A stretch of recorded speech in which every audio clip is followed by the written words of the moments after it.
Le site d'Ancor est une vaste forêt semée de clairières où dorment les ruines d'une humanité disparue, d'une ancienne splendeur dont ne demeure plus désormais que la pierre ensevelie.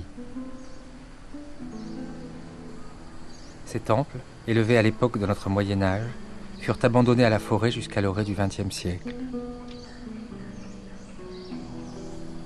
De ce monde toujours oublié, toujours retrouvé, de cette impression de fantôme persistante dans le monde diurne, de cet univers en équilibre entre la construction et la destruction, entre le minéral et le végétal, on se dit volontiers que l'image qu'on en voit est plus parfaite encore que celle de la civilisation dans sa plénitude.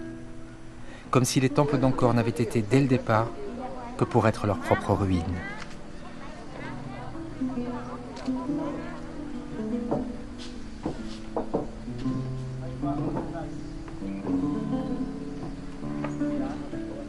Dans cette forêt métaphorique, autour de l'UNESCO et de l'autorité cambodgienne de l'Apsara, des architectes et des archéologues venus des 4 coins du monde développent des programmes de conservation et de formation et imaginent l'avenir. Comme le visiteur, l'historien ou le photographe, ils viennent ici avec leurs conceptions, leurs interprétations, leurs réflexes, leurs projections et leur musique. Et ils sont confrontés à une différence essentielle. Comment en respecter l'authenticité, l'épaisseur historique, mais aussi le profond silence.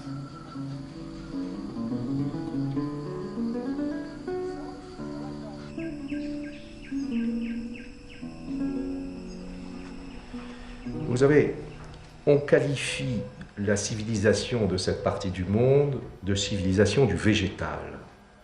Ça ne veut pas dire qu'elle n'est pas longue et qu'elle n'a pas une longue histoire. Il est certain que cette Asie du Sud-Est, continentale, est vraisemblablement un des territoires les plus riches historiquement de la planète, et notamment les plus riches sur le plan agricole. C'est là vraisemblablement que le riz irrigué a commencé à apparaître il y a quelques millénaires. Donc il y a une très très longue tradition d'habitation humaine, mais compte tenu des conditions climatiques, tout disparaît. Vous amenez quelques livres là-bas, au bout de quelques mois, ils sont humides et ils sont bons à jeter. Vos chaussures en cuir ne résistent pas à l'humidité. Donc on est dans des civilisations qui ne sont pas du tout attachées aux choses anciennes, aux objets anciens.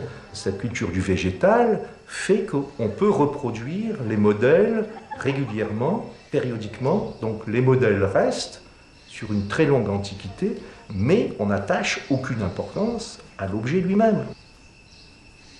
Il est clair que les Chinois aujourd'hui n'ont absolument pas du tout la même conception du patrimoine que nous, et ils n'hésitent pas à reconstituer du patrimoine. Ce qu'on a pu faire à certaines époques sur certains monuments, qu'on ne fera plus du tout sur le plan de la philosophie de la conservation du patrimoine, mais ils sont capables de reconstruire des temples, comme ils l'ont fait tout le temps au travers de l'histoire, de reconstruire périodiquement les monuments historiques sur les mêmes modèles. Ils ne comprennent pas pourquoi nous, on pourrait trouver ça pas logique. Dans leur esprit, c'est tout à fait logique qu'on peut refaire du patrimoine. Donc, si vous voulez, la question du patrimoine, de son élargissement, de la conscience, est quelque chose de très très spécifique à chaque époque, à chaque culture.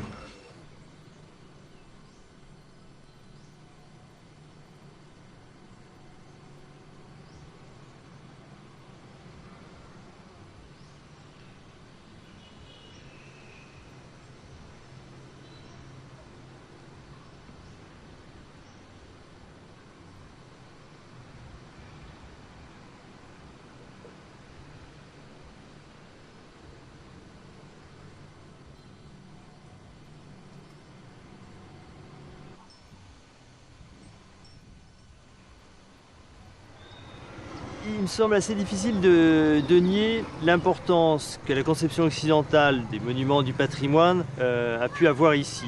Il y a, le site d'Angkor, c'est la résultante aussi d'une histoire de la restauration et du patrimoine occidental. C'est pas pour rien, par exemple, que Angkor est le premier site archéologique créé en Asie. C'est le premier parc archéologique créé en Asie. Et c'est pas neutre. Dès 1901, il y a une loi des monuments historiques qui a été installée au Cambodge, qui a été établie, qui a été respectée, etc. Donc on a appliqué ici un savoir-faire et des conceptions occidentales.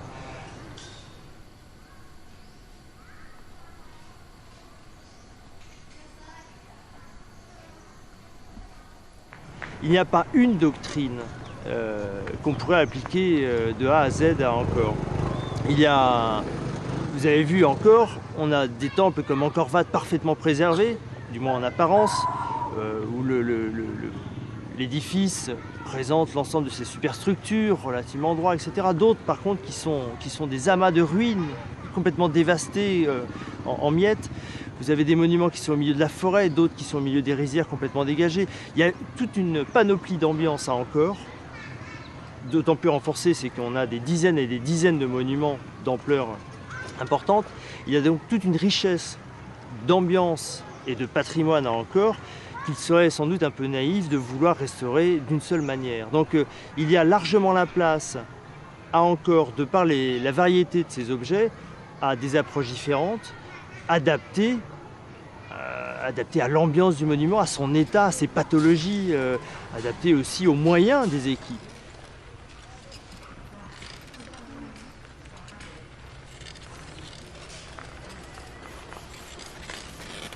这儿就是柬埔寨的宗教呢，其实受印度宗教的影响，这在它的很多建筑寺庙中都是有所反映。它等于是不同的宗教发展，在很多寺庙中都留下了很多痕迹。比如说一个寺庙呢，它开始可能是婆罗门教，然后又被佛教在某一时期所代替，这样呢，它的一些建筑的形式跟一些雕塑的内容，都是有所更替的。中国呢跟柬埔寨在历史上是有很大的渊源，它跟柬埔寨的经济发展、政治都有不可分割的联系，这历史是很长的。其实在中国呢也是有很多的宗教建筑，在这方面呢他们倒是有一个相同之处，就是中国的很多建筑也是在不同时期被不同的宗教所代替、所影响。从这一点上呢，他们俩还是有一定的相似之处。这个话题很大，我在这里呢，如果对照那个吴哥地区的保护方法说呢，我只能做一个对比，因为呢，中国传统的建筑呢大多数是以木结构为主，木结构的保护方法跟那个石质结构的保护方法是有很大的区别。因为木结构它的寿命很短，而且在那个中国，是一个幅员地域很辽阔的国家，它的南北，地方气候也是不一样的。比如说南方受到一些那个虫蚁的危害，所以它的木结构保护的，能够存下来的是比较少的。就是对于它的那个有一个根本的区别，就是石质文物的它保护的时间是比较长。而木结构的保护时间呢比较短，所以呢，在总的维修原则有一个区别，就是木结构呢，它构件的更换是比较频繁的，而现在石质结构的更换是很少的。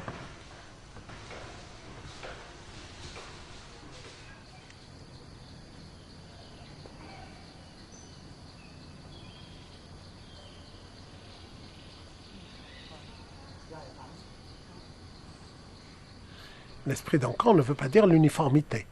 Il faut éviter de penser que tout le monde se doive d'appliquer les mêmes consignes. Il n'y a pas de consignes, il y a des recommandations, mais il y a un commun dénominateur. C'est ça, du point de vue technique. C'est-à-dire qu'il y a des choses qui ne se font pas. Nous sommes tous d'accord sur un point, c'est qu'il y a des choses prohibées. On sentait que quelquefois les gens travaillaient, si je puis dire, parallèlement. Et puis peu à peu, bon, ça a été le rôle de l'UNESCO, on va visiter les uns en leur disant, bon, vous venez avec nous, on va aller dans notre chantier. On déjeune ensemble. Après, on les appelle parce que les réunions sont importantes, mais les réunions, c'est le moment de parler technique, de parler argent, de parler programme. Et en dehors des réunions, il fallait habituer les gens à non seulement se parler en dehors du travail, mais à avoir des relations amicales. Eh bien, c'est arrivé. C'est pas seulement ce que j'ai décrit comme un climat général, une manière de faire, une amitié qui naît et finalement une sorte de camaraderie de chantier. Non, c'est plus. C'est en même temps le souci que ce que vous faites, vous, m'engage et ce que je fais, moi, vous engage. C'est cette solidarité internationale et que tout en disant le Japon a fait, la France a fait, l'Allemagne a fait, l'Italie, etc., on dit le comité international a fait.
The idea that WMF has is very much less interventional. We try and to conserve what we have rather than rebuild what was there.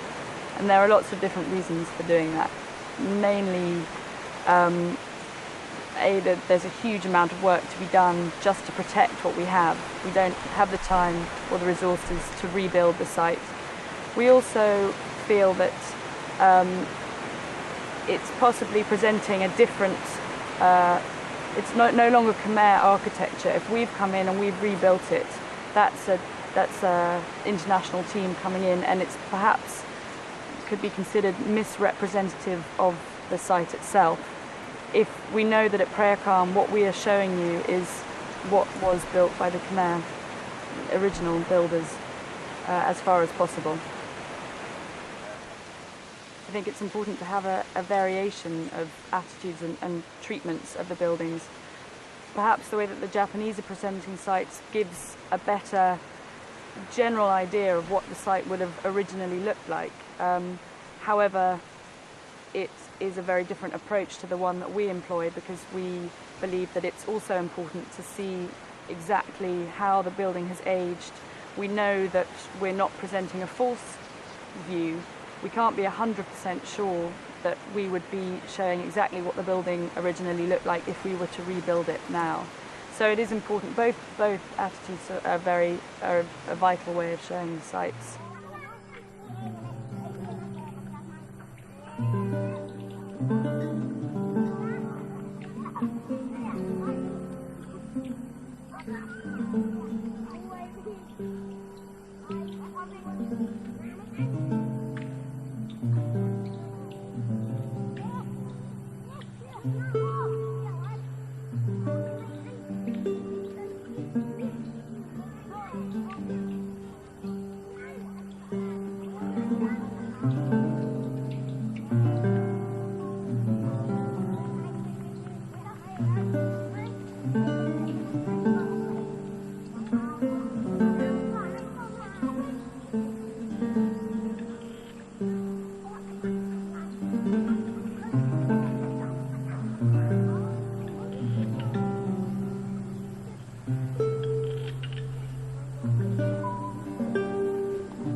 it's quite difficult because it's quite a special sandstone, and we have, of course, a special climate here and special, damages caused by that. And so we developed some methods based on methods existing already in Germany, using materials and methods coming from Germany, but we modified them to apply them here better. But was very difficult, and it took a while. A lot of diploma theses were written about it, and to develop this method to make it suitable to the teamwork here at the temple. Of course, it's a different point of view, but we try to not to bring our point of view into here because it doesn't fit, it doesn't go. Because, almost every temple, even temples that are really far away in the jungle, are still used by the people, and so you can't do this kind of conservation to achieve something that you can put in a museum or something like that. So it's different, but of course we try to teach or to show them different ways of point of views on restoration. So we show them what is the point of view of restoration in Germany, and then they can see how they mix it up with their own point of view of restoration. For example, our site manager, he has been to Germany last year for a couple of months and went to work on different working building sites in Germany with German restorers and conservators, so that he got a kind of impression what restoration conservation means back in Germany, and then he can see what he can do here, but also still considering that this is Cambodia and this is different, and it's also a different monument with different aims.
GSA, c'est une équipe gouvernementale du Japon pour sauvegarder Angkor. La particularité de GSA se trouve à conserver non seulement l'apparence extérieure, forme physique d'un édifice, mais aussi à préserver autant que possible la méthode de construction originale, le système de structure authentique. Donc nous tentons de conserver une partie du patrimoine. On considère que la philosophie, les sentiments, les mémoires, les rêves, les ambitions de l'époque constituent une partie du patrimoine. Je pense que les monuments d'Angkor sont dans la nature, par nature. Et la conciliation avec la nature est très importante pour les monuments d'Angkor, pour les monuments d'Asie, Sud-Asie. Et c'est ça la philosophie en Asie, que nous devons cohabiter, ne pas confronter, ne pas lutter contre la nature. La conciliation avec toutes ces natures alentour de nous, c'est très important pour les monuments des civilisations asiatiques.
je ne sais pas dans quelle mesure je suis gaulois, dans quelle mesure j'ai hérité d'un passé historique et culturel, ce qu'il m'a apporté, ce qu'il m'apporte aujourd'hui, dans quelle mesure je lui dois ce que je suis, ce que je fais, hein, et le semblant de cohérence que j'essaie de mettre dans les différentes actions.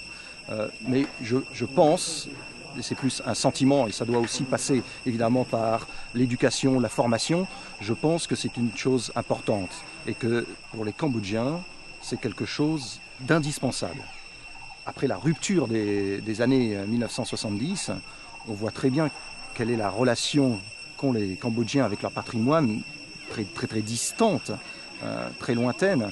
Et je pense qu'il y a une certaine perte d'identité et que pour la reconstruction du Cambodge, pour la reconstruction du Cambodgien, il est tout à fait nécessaire de lui apporter la possibilité d'accéder à son histoire, d'accéder à son patrimoine à travers cette vision historique. Le Cambodgien aujourd'hui doit se sentir le fils de ceux qui ont construit, qui ont bâti ce patrimoine. Il est lié à une histoire et ce lien, il faut le restituer. Je pense qu'il en a besoin pour sa propre reconstruction.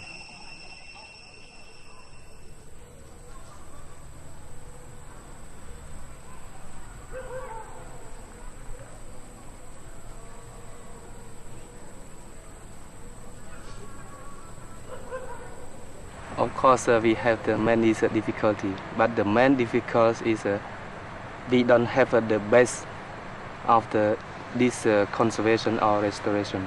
As I said before, in Cambodia, there's no people that have enough knowledge about the conservation and restoration.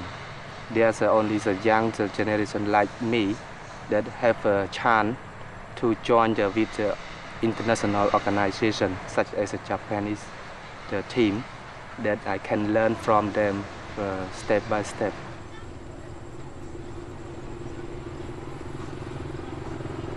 Also, most of my friends right now they have worked at the organization.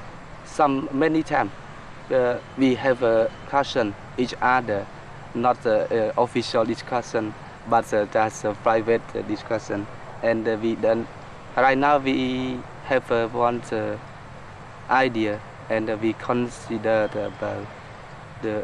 all the foreign organizations, and we talk about the different methods or different technology that we belong to the age organization. All the foreign organizations that working in Cambodia should establish one standard how to repair the Khmer temple. But this very important thing and very big problem that we can not only the Cambodians themselves can say like this, but some tourists or some people also say why France have this method to restore, and the Japanese do like this and Italian do like that. In the UNESCO discussion meeting also, we cannot establish one standard to repair or restore the temple.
Angkor Wat is the best university because you see now we have many projects like Italian, they restore the mode, and Japanese, GSA and Sofia University and the German team. And also now the World Monument Fund, they did research about the structure. So many organizations, they come to restore this Angkor Wat. So it's you are right, it's a big university for I think not only for Cambodian, also for the foreigner. For example, like from Germany, many students, they come every year. They have to write the diploma thesis here about the cover surface, about the conservation, and also the other project, the GSA. Every year they have to bring some students from university to practice their work in their project. So it's not for Cambodian, also for the foreigner student and also for the world. They teach us. So this is the good resource for us that in the future we can work by ourselves. I don't mean that we can work completely by ourselves. Even we can work by ourselves, but we still need the help from outside.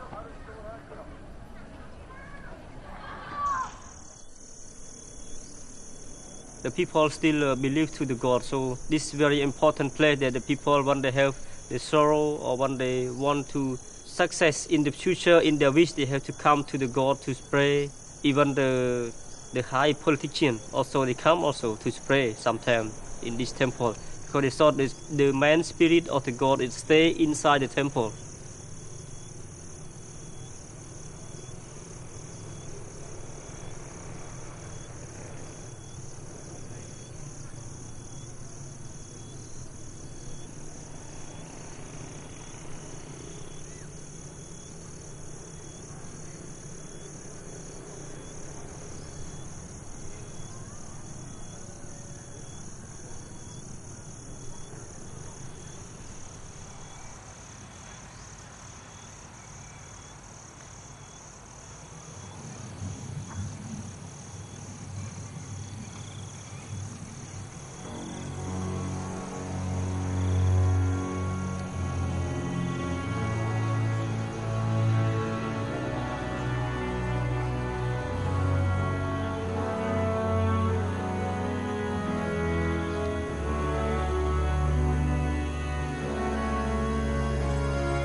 Nous vivons dans un monde de globalisation et cette coopération internationale, pour moi, est une globalisation intelligente. Vous savez, je ne suis pas archéologue, je ne suis pas architecte, mais je regardais pas les méthodes de restauration, mais, comment vous expliquer, les équipements. Je vois des pays riches comme le Japon, comme la France, qui travaillent sur des monuments, il faut des équipements très sophistiqués, les grues, ils appellent ça les Manitou, je vois, je ne sais pas. Mais je vois l'Indonésie, qui travaille aussi sur un temple, et ils n'ont pas ces moyens-là. Et ils restaurent le temple comme je l'ai vu dans mon enfance, c'est-à-dire avec des échafaudages en bois et tout. Ils mettent beaucoup plus de temps. Ils ne peuvent pas faire des très gros travaux, mais quand même, ils ont réussi.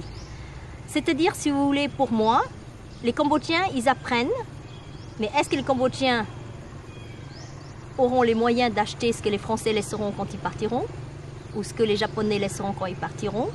Parce qu'un appareil, ça s'use. Donc, est-ce que si un jour, ils ont besoin de restaurer quelque chose et qu'ils n'ont pas l'équipement nécessaire, ils ne peuvent pas faire la manière traditionnelle et arriver peut-être pas au très bon résultat, mais du moins en attendant. Moi, je constate ça et je me suis dit que le Cambodgien, il va restaurer surtout peut-être aussi avec sa culture et avec la dimension religieuse et spirituelle qu'un Cambodgien ressent devant les temples.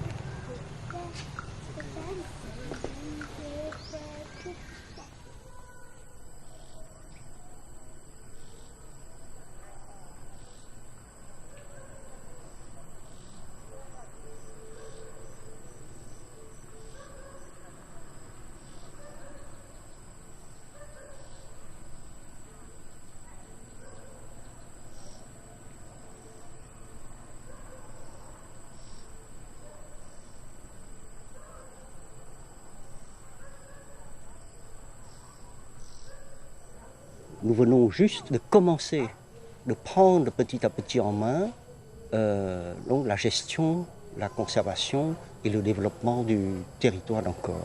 C'est un site éco-historique d'une diversité, d'une variété et puis d'une immensité que vous avez constatée.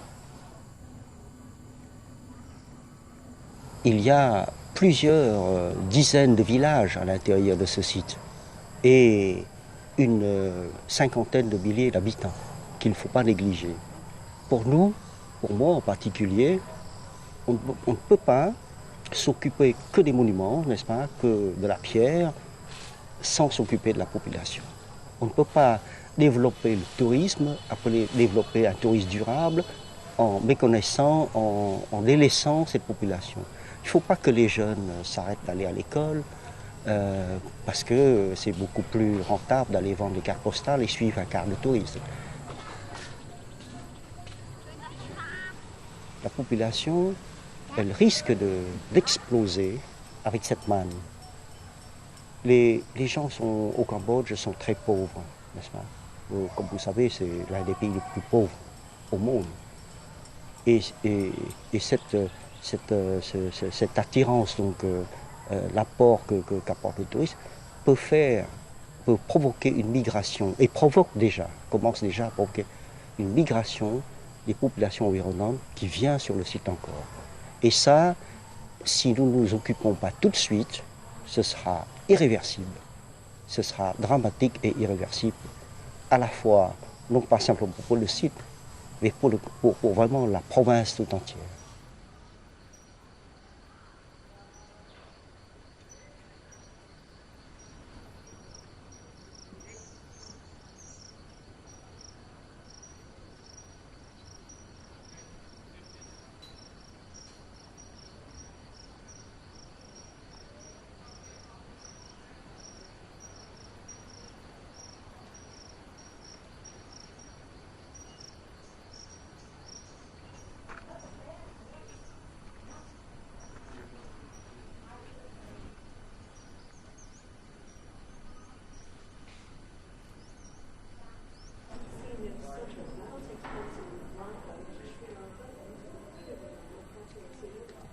Il y a en Asie beaucoup d'éléments dans la construction, dans l'architecture, qui sont des éléments symboliques, qui sont liés à la géométrie et qui sont liés aux symboles. Le carré, le cercle, le ciel qui est rond, la terre qui est carrée, le nombre, les chiffres, l'orientation, l'enchaînement des formes avec le contraste retardé. On ne voit jamais vraiment tout de suite tout. Chez nous, en Europe, on a inventé les perspectives, on a fait des châtains à la française, on a fait, vous voyez, des grands canals. On a une façon d'aborder l'architecture ou l'art des jardins avec des idées très claires. En Asie, on est toujours dans une découverte de l'enchaînement des éléments que l'on voit qui sont eux-mêmes cadrés. Ces espaces, à mon avis, sont tout à fait voulus. C'est pour que les perspectives qui vous restent dedans soient composées pour qu'on puisse échapper et que, un peu comme dans un film, on découvre des choses différentes et que ce ne soit pas immédiatement simplement perceptible dans le premier coup d'œil.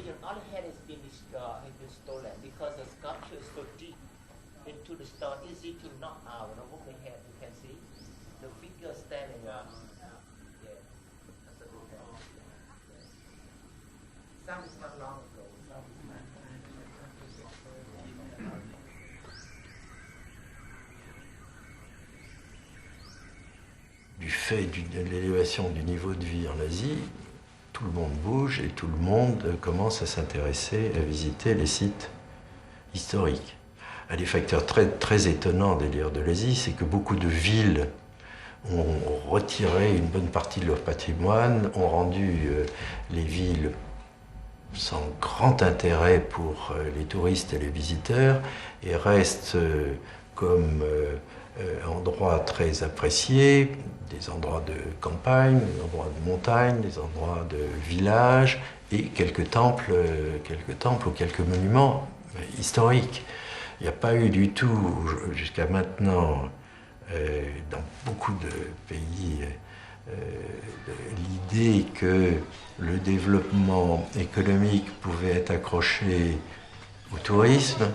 C'est plutôt des notions qu'on a en Europe et on a moins en Asie, et que le tourisme veut dire protection, qu'elle veut dire protection de patrimoine, et que quelque part c'est un élément de richesse qui est lié à tout un processus de lié création d'emplois culturels et de mise en valeur de l'âme de certains pays.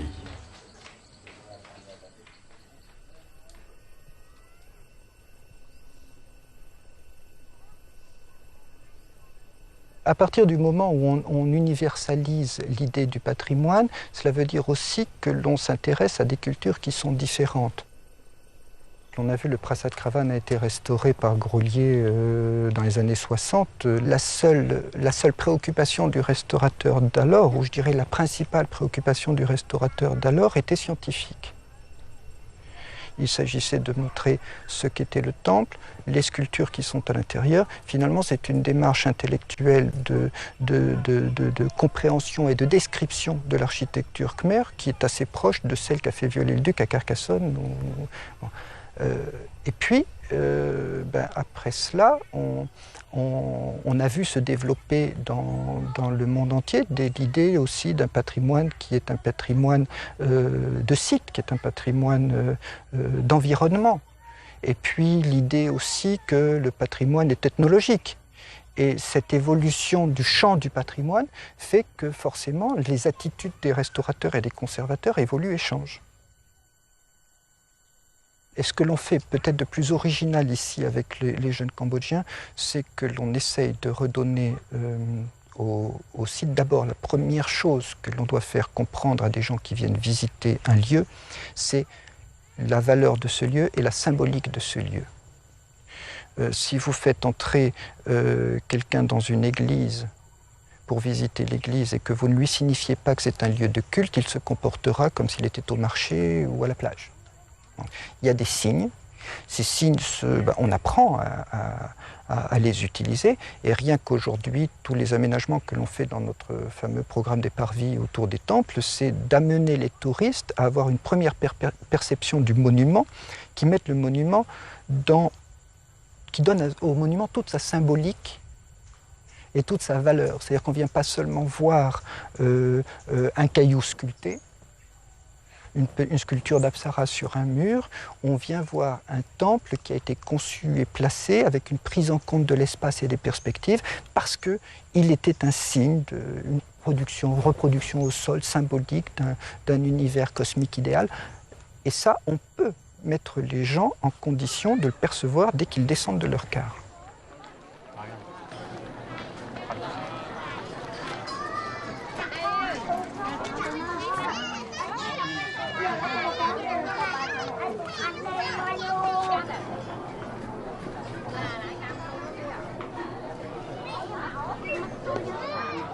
Il n'y a pas de fatalité, surtout pas économique.